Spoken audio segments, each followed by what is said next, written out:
Avant-propos. Freud, freudisme, freudien, freudienne, freudomarxisme. Qui, en ce début du XXIe siècle, ne connaît pas le nom du concepteur de la psychanalyse? Qui n'a pas un jour entendu au moins l'une des déclinaisons que ce célèbre patronyme a engendré et répandu dans le monde entier? La simple énumération ci-dessus montre déjà que la théorie du fonctionnement mental, élaborée par le médecin viennois en devenant une méthode, est bel et bien sortie de son cadre thérapeutique initial pour atteindre, entre autres, les sphères sociales, économiques et même politiques. Une telle trajectoire, signant un véritable phénomène culturel, n'a pas manqué d'imprégner le langage populaire. Il est aujourd'hui courant que, au fil de la conversation, l'homme de la rue parle de fantasmes, de transferts, de projections, de lapsus révélateurs et, bien entendu, de ce mystérieux continent de notre psychisme, l'inconscient, socle de l'œuvre de Freud. Si ces mots, échappés des cabinets de praticiens et des ouvrages de maîtres, parfois techniquement très mal traduits, fleurissent dans notre vocabulaire, il n'est pas certain que ce soit toujours bien perçu de leur sens exact. Même avec l'audition et la lecture quotidienne des médias qui, de leur côté, ne se privent pas d'utiliser ces vocables pour illustrer l'actualité. De fait, au-delà du cliché de l'analysant, allongé sur un divan, et de l'analyste, assis derrière lui sur un fauteuil et censé l'écouter, la psychanalyse n'est pas qu'une thérapie par la parole. Elle constitue aussi un ensemble d'outils permettant l'observation et l'interprétation des comportements humains comme des faits de société. En nous invitant à mieux regarder en nous-mêmes, elle enseigne précisément à mieux regarder l'extérieur. Elle nous permet aussi et ainsi de vraiment nous rencontrer et de mieux nous comprendre, d'approfondir nos propres réactions au monde, et encore de préserver ou retrouver notre estime de soi. Bref, elle nous engage à nous accepter tout en acceptant l'autre, cet autre moi. Une authentique démarche vers la liberté. En ce sens, le projet de ce livre est d'aborder librement et simplement la psychanalyse comme un système d'éclairage de la pensée, avec la présentation de ces concepts tels qu'ils sont nés au fil de grandes étapes de la vie de Freud. Il ne sera donc pas question ici de commenter la méthode freudienne selon les diverses positions, certes tout à fait respectables, des écoles ayant succédé à celle de Vienne, mais bien précisément de nous référer à la source même, c'est-à-dire en permanence à l'esprit du Père fondateur. Comment fonctionne notre psychisme? Quel rôle attribue la psychanalyse à la sexualité? Quel est l'apport des disciples de Freud? Comment entendre le message freudien en ce début de millénaire? Autant de questions centrales qui forment le plan des 4 parties de notre étude. Nous voulons apporter des réponses claires, dénuées de toute dialectique savante, pour créer un outil livre, accessible à tous. Que vous soyez amie lectrice, ami lecteur, une étudiante ou un étudiant voulant découvrir les concepts psychanalytiques, que vous soyez une personne active ou retraitée, désireuse de saisir vos propres mécanismes psychiques ou simplement de parfaire votre culture générale, que vous désiriez entreprendre une analyse ou devenir vous-même un jour psychanalyste, parce que approcher la psychanalyse, c'est du même coup aborder outre les disciplines précitées, la philosophie, la sociologie, la morale, la religion, la littérature, l'art, auquel Sigmund Freud a également apporté sa contribution. C'est aussi constater que la découverte du médecin biologiste viennois, dite régulièrement moribonde en raison des progrès de la pharmacopée, est quoique centenaire, une jeune discipline. Elle nous réserve encore beaucoup de surprises, au point qu'en matière de sciences humaines, il est permis sans hésiter de répondre d'un mot à la question « Quoi de neuf, la psychanalyse ?»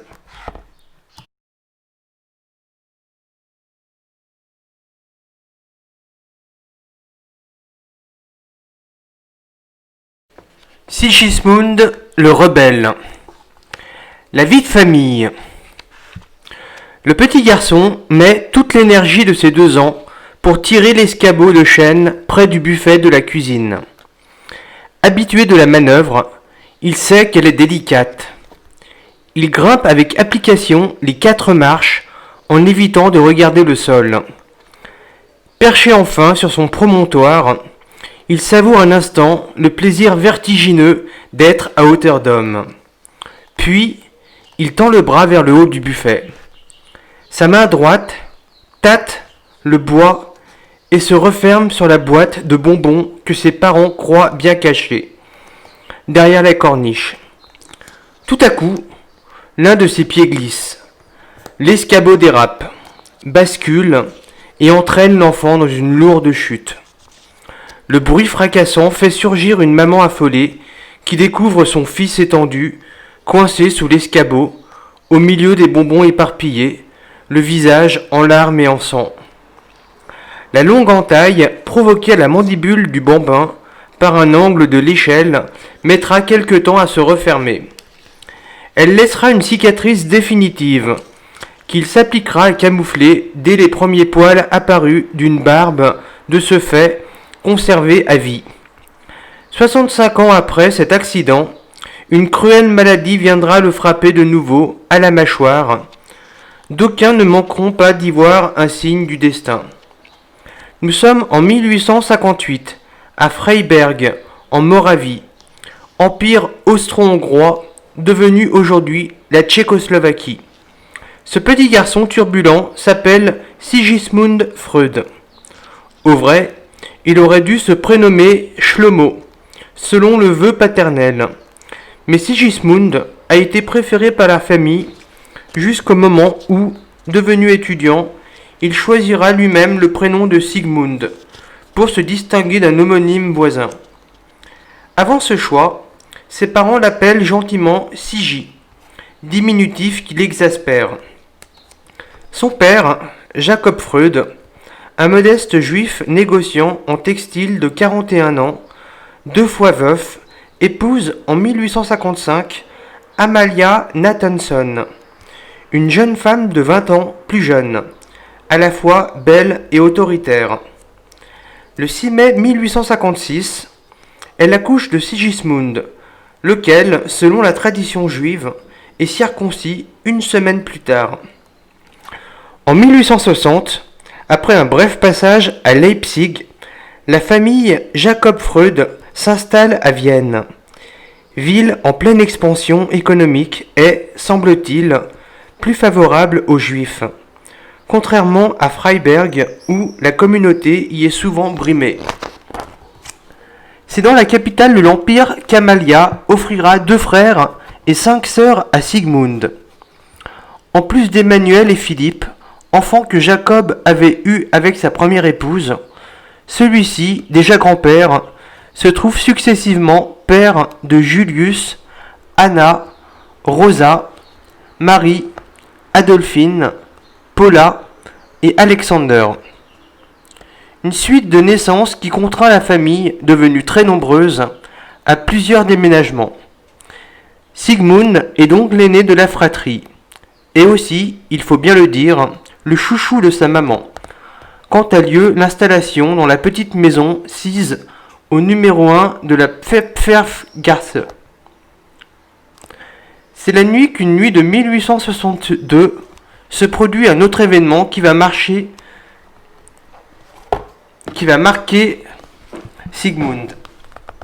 Et, pensera-t-il plus tard, être vraisemblablement à l'origine du concept qu'il nommera le complexe d'Oedipe. Il est 4 heures du matin. 4h30 peut-être. Le jour commence à poindre sur Vienne. Sigi, déjà grand pour 6 ans, fait irruption en chemise de nuit et tout ensommeillé dans la chambre de ses parents, qui se réveillent en sursaut. Et que fait cet enfant ? C'est sa jeune maman horrifiée qui le remarque.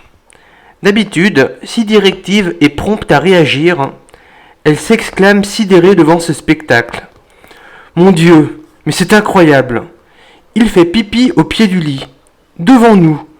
Jacob, je vous en prie, faites quelque chose. » Veux-tu t'en aller dit le père, gêné lui aussi. Petit dégoûtant. A-t-on jamais vu ça? Vraiment, on ne fera jamais rien de ce garçon. Jacob ne saisit pas le geste, à la fois obscène et mystérieux de son fils, qu'il attribue à un soudain somnambulisme. Il ne comprend pas que Sigmund est jaloux de lui et amoureux de sa maman, la si belle Amalia. Il ne comprend pas qu'il a un rival de 6 ans, lequel, bien entendu, ne comprend pas non plus le sens caché de son comportement. Alors, papa Jacob, pris d'une honte diffuse, se lève, va recoucher son fils et revient éponger le parquet avant de se recoucher à son tour en maugréant. On ne fera jamais rien de ce garçon. Cette phrase, sur le champ ressentie comme particulièrement humiliante, résonnera longtemps dans la tête du petit Sigmund. Elle reviendra même à intervalles réguliers dans ses rêves d'adulte, écrira-t-il plus tard, toujours avec la liste de ses travaux en surimpression. Comme si le fils voulait dire à son père « Tu vois, malgré ta prédiction, je suis quand même devenu quelqu'un. » À cette époque, Sigmund ne peut pas se rendre compte que son père est un médiocre commerçant, obligé de se transformer une partie de l'année en commis-voyageur, placier en laine, pour faire bouillir la marmite. Il a toutefois des qualités indéniables, telles qu'un don d'observation assorti d'un scepticisme utile à la réflexion et un grand sens de l'humour qui lui permettent de relativiser les problèmes. Le futur concepteur de la psychanalyse a hérité de ces avantages. Comme il tient de sa mère une grande sensibilité et une intuition aiguisée qui lui donneront ce précieux regard d'avance sur les choses de la vie. Il ressent une forte peine, du remords même, lorsqu'en avril 1858 décède brutalement son petit frère Julius, âgé de 7 mois. Ne s'était-il pas senti menacé un moment dans son statut de préféré maternel? C'est un garçon bien élevé, et déjà instruit par sa mère, qui se présente à l'école communale en 1865. Il conduit jusqu'à la terminale une scolarité parfaite, puisqu'il ne cesse d'être le premier de la classe.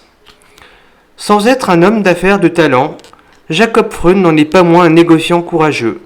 Nous venons de le voir, qui a sa fierté et la conscience de ses responsabilités de chef de famille. Alors que son fils aurait pu bénéficier d'une bourse en raison de ses brillants résultats, le père, malgré sa situation financière difficile, paye sans retard les frais de scolarité nécessaires. Sigmund n'ignore pas que son père se bat depuis des années pour les siens, et lui témoigne sa reconnaissance. Présenté à la maison des carnets de notes élogieux et sa façon de le remercier. S'il est un élève toujours assoiffé d'apprendre, à l'écoute attentive de ses maîtres, comme il le sera ensuite de ses patients, et de surcroît, amoureux de livres, ce premier de la classe n'en devient pas moins un opposant résolu lorsqu'il se trouve en désaccord. Ainsi, il n'hésite pas à prendre la tête d'un mouvement de protestation dès qu'une cause est à défendre. Qu'il s'agisse de tenir tête à un professeur aux thèses jugées fantaisistes ou de prendre le parti d'un élève injustement sanctionné. Son regard perçant, son air sévère et résolu, sa voix rassurée, son autorité naturelle qu'il doit à sa mère et qui lui permet aussi sa position de très bon élève en font un leader incontesté et qui gagne ses combats. Il identifiera ensuite ce côté Robin des Bois et cette confiance en lui en affirmant dans l'un de ses livres « L'homme qui a été l'indiscutable préféré de sa mère garde toute sa vie le sentiment d'être un conquérant et une confiance dans le succès, qui souvent conduit au succès réel. » Séisme à Vienne. Sigmund adore la nature et éprouve un besoin presque viscéral de voir quotidiennement des arbres, dont la variété de couleurs le fascine. Quelle que soit leur forme, il aime contempler ces silhouettes frémissantes et offertes au vent, qui se découpent sur des ciels changeants. Comme si leur spectacle, toujours nouveau à ses yeux, rechargeait son énergie. Il ne cessera d'ailleurs d'évoquer toute sa vie les paysages et les forêts de cette magnifique Moravie, pourtant précocement quittée. Attentifs à la santé de leur fils, et connaissant sa nostalgie du pays natal, ses parents l'envoient précisément se mettre au vert une quinzaine de jours à Freiberg, avant qu'il ne passe l'examen de fin d'études secondaires correspondant au baccalauréat français. Sigmund est d'autant plus heureux de ce voyage qu'il rencontre sur place une ravissante jeune fille de 15 ans, Gisela, sœur d'un camarade d'enfance, elle aussi en vacances. Première rencontre, premier choc, premier amour. De discussions philosophiques aux tendres promenades dans la forêt, le temps passe trop vite. Il doit déjà la quitter, à regret, très troublé, pour rejoindre Vienne et se présenter à son examen. Elle-même repart vers une autre ville, vers sa destinée. Pour la première fois de sa vie, il ressent un manque, un vide. Il a l'impression d'avoir perdu une part de lui-même, sa moitié d'orange, en somme. Oui, il éprouve un fort sentiment de solitude. Et d'un seul coup, comme il lui faut tout de suite un coupable, il en veut énormément à son père d'avoir déménagé. Après tout, se dit-il, j'aurais pu exercer à Freiberg le métier paternel et réussir mieux que lui-même. Et cette délicieuse Gisela, qui s'en va de son côté, n'était-elle pas la femme de ma vie ? Si nous étions restés en Moravie, je l'aurais certainement épousée.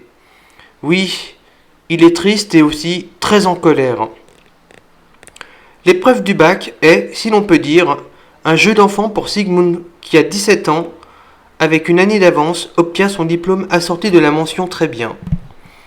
Chose promis, chose due. Jacob confirme au bachelier que, pour fêter son succès, il lui offre un second voyage, plus loin celui-là, en Angleterre, à Manchester, où ont émigré ses deux demi-frères, Emmanuel et Philippe. Encore une prouesse financière en cette année 1873. Au vrai, son père a économisé sou à sou l'argent du déplacement avec une idée derrière la tête. Il a même échafaudé un plan qu'il juge imparable. Emmanuel a une fille, Pauline, qui devrait, c'est certain, plaire à Sigmund. Puisque ce fils de son premier mariage a brillamment réussi dans le tissage et possède même une usine, Sigmund épousera Pauline. De fait, sa petite nièce et deviendra à son tour un patron anglais du textile. Mais peine perdue, la jeune fille ne laisse pas un souvenir impérissable à Sigmund. Celui-ci revient à Vienne, toujours secrètement amoureux de Gisela, dont l'image ne le quitte pas. 3 ans plus tard, il la reverra sans émotion aucune. Ainsi va l'amour. Pour l'heure, il s'enferme dans le bureau de son père et a compris que ce fils méritait une attention particulière. Lui, aménagé à l'étage de la maison familiale, et il se laisse emporter par sa passion dévorante des livres. D'abord, il relit en entier Oedipe, roi du poète Sophocle, dont il a 33 vers à analyser en version grecque au baccalauréat. N'est-ce pas là un nouveau signe du destin pour celui qui va faire d'Oedipe, en quelque sorte, le socle de la psychanalyse ? Ensuite, il retrouve les œuvres de Shakespeare, déjà son auteur favori, quand il était à l'école primaire. À noter que Sigmund lit ses ouvrages en anglais, comme il lit en français les péripéties napoléoniennes. Il est permis de penser que sa connaissance quasi parfaite de ces deux langues provient de sa gourmandise de lecture. Pour se distraire, pour oublier Gisela peut-être, il se plaît à recevoir ses copains d'études. Le soir venu, à la lumière de la lampe à huile qui projette de longues ombres sur les murs du couloir transformé en bureau, chacun laisse aller son imagination.